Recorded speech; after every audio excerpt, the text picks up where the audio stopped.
पिछली बार मैंने आपको श्री राम और कृष्णा जी के जीवन में आए कष्टों से अवगत कराया था, किंतु आज के इस भाग में हम शिव शक्ति के जीवन में आए कुछ कष्टों के बारे में बात करेंगे। बहुत ही प्यारा गीत है, ध्यान लगा के सुनिए। ब्रह्मांड की प्रथम प्रेम की गाथा तुमको आज सुनाता हूँ। अमर कथा ये शिव शक्ति की तुमको याद दिलाता हूँ। प्रजापति दक्ष के घर में दुर्गा ने अवतार लिया। माता पिता ने सभी पुत्रियों से बढ़ के उसे प्यार दिया। अकल बुद्धि से परिपूर्ण जो मति से करती काम, सुंदर चंचल सी कन्या का सती पड़ गया नाम। प्रजापति दक्ष करते केवल विष्णु की पूजा, विष्णु जी के अलावा कोई आराध्य न उनका दूजा। जैसे ही माता पड़ी हुई कर बैठी शिव से प्यार, पर प्रजापति ने शादी से कर दिया साफ इनकार। पुत्री को समझाने लगे तू महलों की है रानी, क्यों बनवासी के पीछे पड़ी मुझे होती है हैरानी। यह मखमल का बिस्तर है बेटी कांटों पर वहाँ सोएगी तू, बर्फ में थर थर कांपेगी हमें याद करके फिर रोएगी। जो खुद भूखा बैठा है क्या तुझको खाक खिलाएगा, अघोरी है शमशान वासी वो तुझको राख पिलाएगा। लाख ताने सुनकर भी माता किसी की एक न मानी, शिव को ही पति मान बैठी शादी करने की ठानी।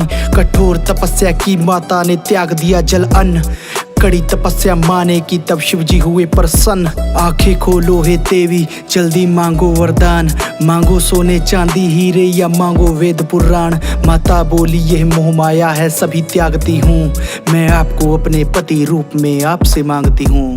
भोले बाबा समझाने लगे तुम महलों की राजकुमारी, ना रथ ना घोड़े पास मेरे करुनंदी की सवारी। मेरा कोई नहीं ठिकाना देवी वन में रहता हूँ, कोई अच्छा कुंवर राजा का ढूंढ तुम्हें सत्य में कहता हूँ। मेरे गले में नाग लपेटा और हाथ में है त्रिशूल, मेरे साथ में नंगे पाँव चलोगी चुभेंगे कांटे शूल।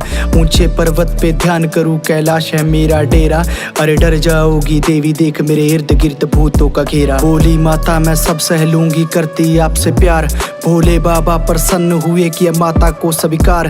भोले बाबा पर प्रजापति का हद से बढ़ गया क्रोध, यज्ञ रखा था प्रजापति ने लेने शिव से प्रतिशोध। सब देव ऋषि को न्योता भेजा प्रभु से हो अनजान, सती माता भी मोह माया में कर ना सकी ध्यान।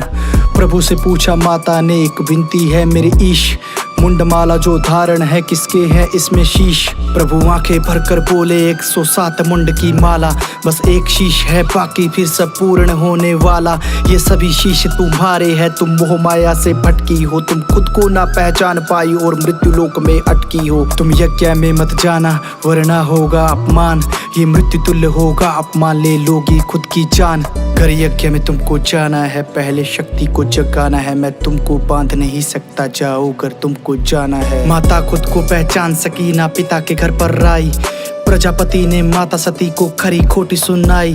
माता ना सह अपमान सकी अग्नि में दे दिए प्राण, दक्ष का शीश काटने आए वीरभद्र भगवान। माता के चलती देह को उठा शिव करने लगे विलाप, शिव दुखी होके घर बैठ गए तो बढ़ जाएगा पाप। शिव के दुख को यूं दूर किया विष्णु ने युक्ति लगाई, असुरों और अंधकार से ये सारी सृष्टि बचाई।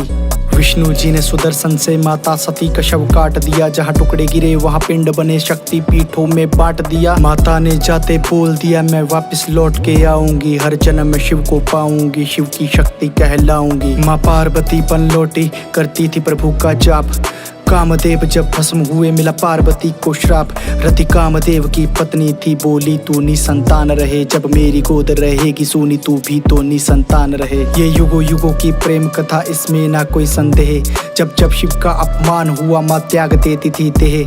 त्याग समर्पण दोनों में था मिलती हमको शिक्षा, जन्मों जन्मों तक माँ की शंभू करते प्रतीक्षा। शंभू से मिलने खातिर पहले शून्य होना पड़ता है, प्रेम की अग्नि में तप हीरे को अमूल्य होना पड़ता है प्रेम वही जब बिन बोले प्रेमी को समझ में आए, चाहे कितने भी माँ रूप धरे शिव की शक्ति कहलाए। शिव ने माँ को अपनाया उनसे फिर ब्याह रचाया, अमरनाथ की गुफा में कथा सुना के अमर बनाया। शिव ने माँ को अपनाया फिर उनसे ब्याह रचाया, अमरनाथ की गुफा में कथा सुना के अमर बनाया। शिव ने माँ को अपनाया फिर उनसे ब्याह रचाया, अमरनाथ की गुफा में कथा सुना के अमर बनाया।